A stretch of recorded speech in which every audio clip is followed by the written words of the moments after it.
Kaixo, be bat ibilbideko azken bidalketa, seigarrengo bidalketa hontan, ebaluaketa landuko dugu, ezta?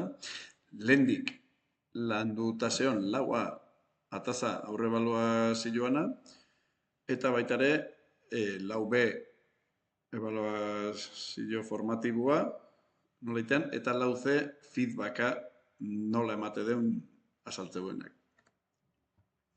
Bai, bakoitza bere atazan azalduta dago, baina, bueno, hemen gainetikan laburpen bat ingo dugu. Orduan, lehendikan gaian inguruko aurre ebaluaketa egiteko, ba, bueno, hemen dago, nola diseinatu zan, ba, zea bat, jarduera bat, ikusteko, ba, zenbataino zekien programazio batei inguruan. Bai? Eta, hori azalduz, hemen dago bere bideoa grabatu nuna bere gunean. Kasu honetan, oen lumea eramango gintula. Bai. Gero. Baina, bueno, itezana da, galdetegi bat sortu, bueno, hemen jartzeu, ezta? Galdetegi bat sortu eta kasu honetan programa honekin zirkuito txiki bat marraztia. Eta galdetegi hortan galdetzen zenbataino sekien gauza software honen inguruan zenbataino sekien ibiltzen. Bai? Gero, ebaluazio formatiboan azalduetena da, bueno, ba, ibiltzeian kalkulu horri desberdinak eta, bueno, ze atal, ze pixuki, nola ebaluatzean, bai?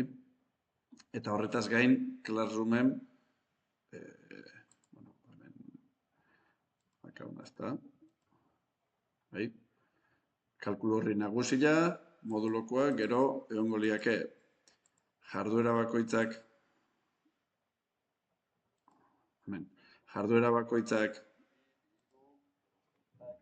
ebaluatzeko ibiltzen kalkulu horria, eta gero, azkenik, erronkako ba, taldean, nire moduluaz gain, beste lankideak indebiltze duen kalkulu horri bat, zerkako gaitasunak ebaluatzeko, eta bar. Bai? Hori aipatuet bere bideoan. Eta hoxe, baina guzti hontan hau izango litzake kalkulu horrein nagusia. Eta gero hemen aipatzen nun, nola puntuatzekotare rubrikak sortuta dauden, hori da, Classroomeko zea bakoitzean, jarduera bakoitzean. Bai? Eta azkenik feedbackan inguruan, bueno, aipatzen nuna da,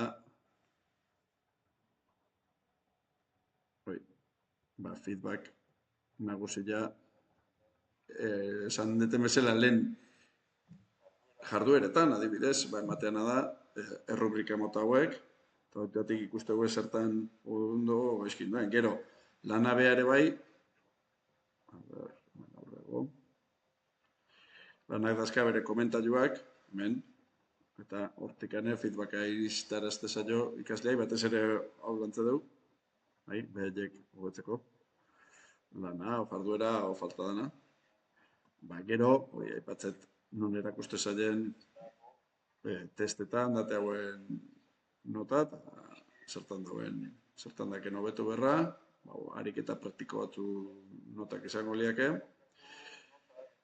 Eta gero behaiek erronkan zertan ikusitugun ondo zerkakuak ebai zein diane aipatze zaile, media horiek, dan artia jarritugunak.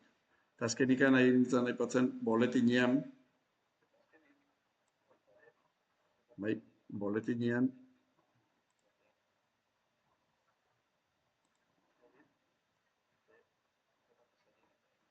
nun aipatzean, dakentzea feedback hau, bai, eta ko-ebaluazioan jasoituen notak eta ere, bai, biltzeko, behaien feedback bezala iristeko, ze musiku zituen taldekideak behaiei erronkan. Eta hoxe izango litzake ebaluazioan inguruko seigarrengo bidelketa hau.